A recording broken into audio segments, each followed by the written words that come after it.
మనకు తోడుంటే మనం 5 విషయాల్లో మేళ్ళు పొందుకుంటాం. ఒకటి, మనకు జీవము కలుగుతుంది. రెండవది, మనం సమాధిలోనికి వెళ్ళే పరిస్థితుల్లో ఉన్న, మనం జీవితం అస్తవ్యస్తంగా ఉన్న సమాధిలో నుండి మనల్ని దేవుడు ఆయన కటాక్షముతో లేవనెత్తాడు.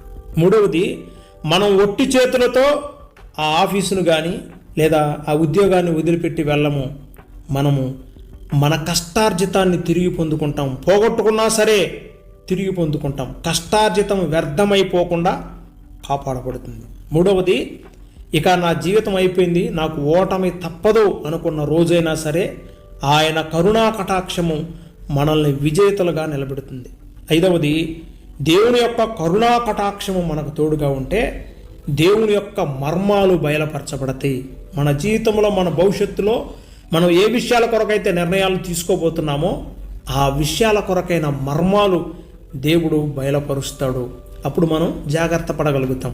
అందుకే ప్రతి తెల్లవారుజామున నువ్వు లేచి దేవుని కటాక్షము కొరకు అడగాలి. మరణములో నుండి జీవములోనికి నడిపించే కటాక్షము కొరకు, సమాధిలో నుండి బయటికి తీసుకొచ్చే కటాక్షము కొరకు, మన కష్టార్జితాన్ని కాపాడే కటాక్షము కొరకు, మనకు విజయాన్ని ఇచ్చే కటాక్షము కొరకు, మన భవిష్యత్తు గురించిన మర్మాలను బయలుపరిచే ఆయన కరుణా కటాక్షముల కొరకు గనుక మనం ప్రతి తెల్లవారుజామున ఆయన సన్నిధిలో లేచి ప్రార్థించి అడిగితే దేవుడు తప్పకుండా ఆయన కరుణ కటాక్షమును మన మీద ఉంచి మనల్ని 30 దంతలు 60 దంతలు 100 దంతలుగా ఫలించేలాగా చేస్తాడు.